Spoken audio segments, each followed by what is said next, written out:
Alpha Day, I'm Nestor LeConte with the Pacific Daily News. Here are our top stories from the PDN Newsroom. There was spirited discussion Wednesday on Substitute Bill 5137, which seeks to allow for the construction of accessory dwelling units, or ADUs, on residential zones with conditional approval from the Guam Land Use Commission. ADUs are meant to address the ongoing affordable housing crisis by allowing a studio or a one-bedroom unit to be added to an existing house lot for an elderly or another family member to live in. Bill 5137 was originally authored by Senator Chris Duenas, but substituted by the Committee on Land. Representatives from the real estate industry testified that they had supported the original intent of the bill, but opposed the amended version, which inserted the requirement for the GLUC approval. Neet Munya, president of the Guam Association of Realtors, said the amended version, which requires conditional approval by the GLUC, would add too much time and red tape to the approval process. Realtor John Duenas said the amended bill was overkill and cited a requirement to notify any homeowner within 500 feet of a property of any intention to build a small addition to one's home. In other news, bank statements and school verification are no longer required to apply for the Supplemental Nutrition Assistance Program, or SNAP.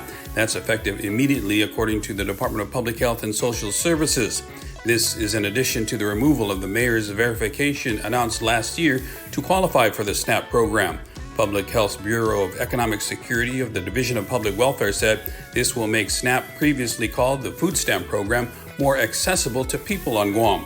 The removal of these two documents is part of Public Health's Acting Director Teresa Ariola's initiative to improve SNAP.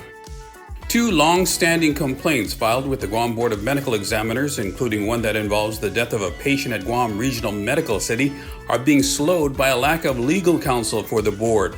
One complaint filed in 2020 involves a request for an off-island pediatrician to review one local doctor's conduct based on board discussion. The other complaint, filed in 2022, involves a patient that was discharged from GRMC, readmitted within a few hours, and then died. Legal advice is sought in both cases, according to board members handling the complaints. But according to GBME Chairman Dr. Nathaniel Berg, the board was still without legal counsel on Tuesday, following the Office of the Attorney General's temporary withdrawal from representing more than 21 Government of Guam agencies back early this year and the resultant court battle. Attorney General Douglas Mullen on Wednesday said Acting Deputy Attorney General Douglas Womack will be asked to coordinate with the board, and that would be done soon.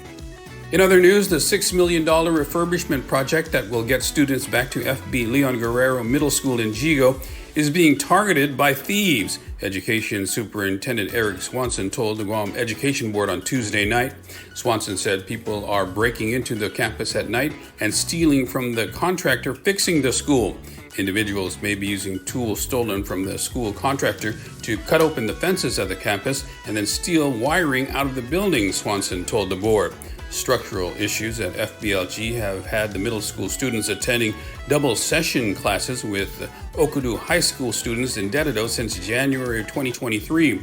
Swanson said fences at the campus have since been repaired and the facility secured. The Guam Department of Education is now working with the Guam Police Department to get patrols in the area at night, he said.